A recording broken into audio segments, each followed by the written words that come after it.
عدالتوں کو افیکٹ تو کرتی ہیں. یعنی مافیا جب پریشرائز کرتا ہے تو اس کا پریشر جو ہے وہ لیا جاتا ہے. اس کی یہ بھی وجہ ہو سکتی ہے, اور شاید عدالت حضور کی نظر میں اس کی کوئی بڑی وہ اہمیت نہ ہو جو چیزیں سامنے آ رہی ہیں. بہرحال یہ ساری چیزیں اپنی جگہ ہیں, لیکن تحریک انصاف کے جو کارکنان ہیں وہ الرٹ ہیں. اس وقت مال روڈ پر پولیس کی بہت ساری گاڑیاں ہیں. قلعہ گجر سنگھ جو پولیس اسٹیشن ہے, پولیس لائن, وہاں پر بڑی تعداد کے اندر جو ہے وہ سی سی پی او لاہور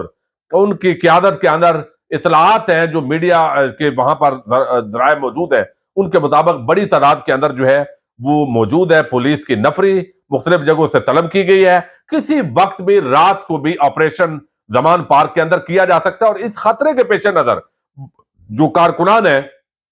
ان کی بڑی تعداد وہ موجود ہے. رات 10 بجے اعجاز چودھری صاحب نے اناؤنس کیا کہ رات 10 بجے تک آپ نے یہاں ادھر رہنا ہے کارکنان نے. اس کا مطلب ہے کہ انہوں نے چند باہر والے جو اضلاع ہیں وہاں سے بھی پی ٹی آئی کے کارکنان کو بلا لیا ہے جو 10 بجے کے بعد کی ڈیوٹی سر انجام دیں گے, کیونکہ اس وقت جو معاملات ہیں وہ گمبھیر ہے. چونکہ حکومت تو چاہے گی کہ یہ گرفتاری ہو. اب حکومت جو ہے اس کو یہ جو توشہ خانہ والا کیس ہے اس کے اندر گرفتاری سے کوئی فائدہ نہیں ہوگا, اس سے ان کو نقصان ہوگا. میں یہ آپ کو بالکل ایک کلیئر بات اس لیے بتا رہا ہوں کہ اس کے اندر چونکہ یہ گرفتار کریں گے, عمران خان عدالت پہنچیں گے, عدالت نے ضمانت دے دینی ہے, اور عمران خان نے دوبارہ ان کے گلے میں مزید ہار پڑیں گے, استقبال ہوگا اور جو ہے وہ ڈھول ڈمکا ہوگا اور وہ واپس آ جائیں گے, دیکھا ہمیں فتح مل گئی. اب اصل جو خان صاحب گرفتاری نہیں دے رہے اور جو پی ٹی آئی کے ذمہ دار لوگوں کا جو سمجھتے ہیں وہ سمجھتے ہیں کہ عمران خان کو یہ گرفتاری تو اس بہانے ڈالیں گے, لیکن ان پر 2-4 مقدمے اور جب کر دیں گے, اور جو کچھ ایف آئی آر سیل بھی ہے, اور جس طرح تو پھر ان مقدمات کے اندر جو ہے وہ عمران خان کی گرفتاری ڈال لی جائے گی تاکہ کچھ عرصہ جو لمبا عرصہ ہے وہ ان کو جیل میں رکھا جا سکے. عوام کے اندر مقابلہ کر نہیں سکتے. عمران خان جب کمپین کے لیے نکلے گا تو اس سے پہلے اگر گرفتاری نہیں ہوتی, نواز شریف تو لندن میں بیٹھا ہوا ہے, وہ پاکستان میں آنے کی پوزیشن میں نہیں ہے, تو پھر سولو فلائٹ ہوگی, اور ایک واضح اکثریت جو ہے ویسے ہی نظر آ رہی ہے پنجاب کے اندر اور کے پی کے اندر. تو اس سے ڈرے ہوئے ہیں اور گرفتار کرنا چاہتے ہیں, اور اسی وجہ سے عمران خان جو ہے وہ اس گرفتاری سے اوائڈ کر رہے ہیں. باقی یہ کہیں گے گیدڑ ہے, یہ ڈر گیا ہے, یہ اب دوسرا جو ہے وہ پی ٹی آئی کی لیڈرشپ نے کہا ہے کہ بھائی یہ کہیں نہیں کہا کہ عمران خان موجود نہیں ہے, یہ غلط بیانی کی گئی ہے اسلام آباد پولیس کے ٹویٹر اکاؤنٹ سے. جو بھی ہے کوئی پتہ نہیں گلو بٹ بیٹھا ہو یا پٹواری بیٹھا ہے یا جو بھی ہے, بہرحال ان کا کہنا یہ ہے کہ یہ ایسا نہیں کہا گیا, بلکہ چونکہ خان صاحب موجود تھے اور شبلی فرات صاحب نے ان کی جگہ پر وہ وصولی کر لی ہے. اب یہاں پر جو ہے خان صاحب نے آج بڑی طوفانی تقریر کی ہے. ایک تو انہوں نے اپنے جو قتل کے حوالے سے انہوں نے بتایا کہ منصوبہ سازی ہے, اور پھر انہوں نے جو ڈرٹی ہیری نامی کوئی شخص ہے اس کے حوالے سے بہت شدید قسم کے الفاظ استعمال کیے ہیں, اور ان کو سائیکو پیتھک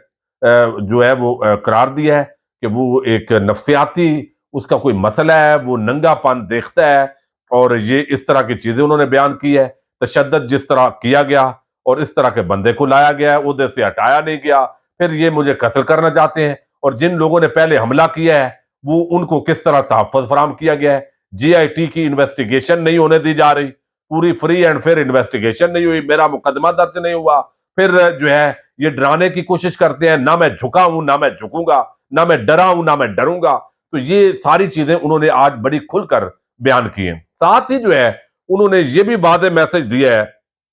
کہ جس طریقے سے اب یہ ساری چیزیں ہو رہی ہیں الٹیمیٹلی اس کا نقصان ہوگا. اب عمران خان کی حفاظتی ضمانت کی درخواست چیف جسٹس ہاؤس کے عملے نے واپس کر دی, اور عمران خان کے وکیل نے چیف جسٹس ہاؤس کے عملے کو درخواست جمع کرائی تھی. لاہور ہائی کورٹ میں درخواست دائر کی جائے, یہاں نہیں ہوتی, اہلکار نے یہ مکالمہ کیا. اب یہ ایک بڑا جو ہے وہ معاملہ ہوا. حسن ایوب اور سبی الحسنین یہ 2 صحافی ہیں, انہوں نے یہ دعویٰ کیا اور ان کی خبر درست ثابت ہوئی کہ چیف جسٹس عمر عطا بندیال ان کے یہ داماد ہیں جو آج جو ہے وہ ہوئے ہیں. لیکن ایک بڑا چیلنج کر دیا عمران خان نے کہ ان کا توشہ خانہ کیس جو ہے وہ ٹی وی پر اوپن ہیئرنگ ہونی چاہیے, تاکہ دودھ کا دودھ اور پانی کا پانی ہو, اور لوگوں کو پتا چلے کہ کس طرح یہ ایک سنگین مذاق کیا گیا ہے اور میڈیا کے اندر پوری ہائپ بنائی گئی ہے. وہ کہتے ہیں نہ تھکا ہوں نہ تھکوں گا, نہ جھکا ہوں نہ جھکوں گا, آج میں ایک ہجوم کو قوم بنتے دیکھ رہا ہوں. توشہ خانہ کیس ٹی وی پر سنا جائے,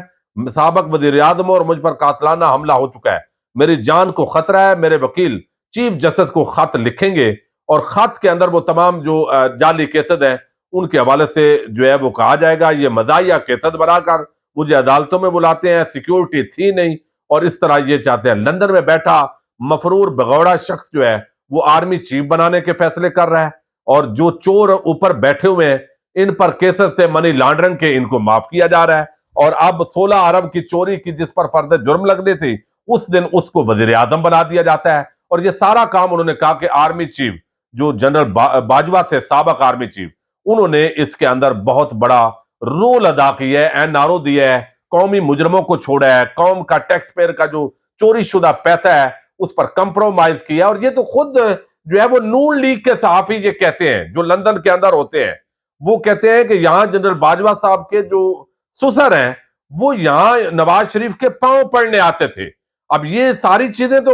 سرکمسٹانشل ایویڈنس کے ذریعے جو عمران خان کہتے رہے ہیں وہ یعنی ثابت ہو رہی ہے، لیکن دیکھنا یہ ہے کہ اب کتنی جو ہے وہ اس معاملے کے اندر ایکشن ہوتا ہے۔ وقتی طور پر گرفتاری کو بریک لگی ہے، لیکن کسی بھی لمحے آج کی رات جو ہے وہ پی ٹی آئی کے کارکنان کے لیے بھاری ثابت ہو سکتی ہے، بڑا امتحان ہے، کیونکہ رانا ثناء اللہ جیسا ملک بندہ اگر وزیر داخلہ ہو، جن پر عمران خان کہتے ہیں کہ نون لیگ کے لوگوں کا بھی قتلوں کا الزام ہے، ثانیہ ماڈل ٹاؤن ان کے سر پر ہے، یہی ٹیم تھی جنہوں نے اس وقت کچھ شخصیات جو تھی اداروں کے اندر ان کے ساتھ مل کر ثانیہ ماڈل ٹاؤن بپا کیا، اور پھر ان اداروں کے اندر بیٹھے ہوئے ان مخصوص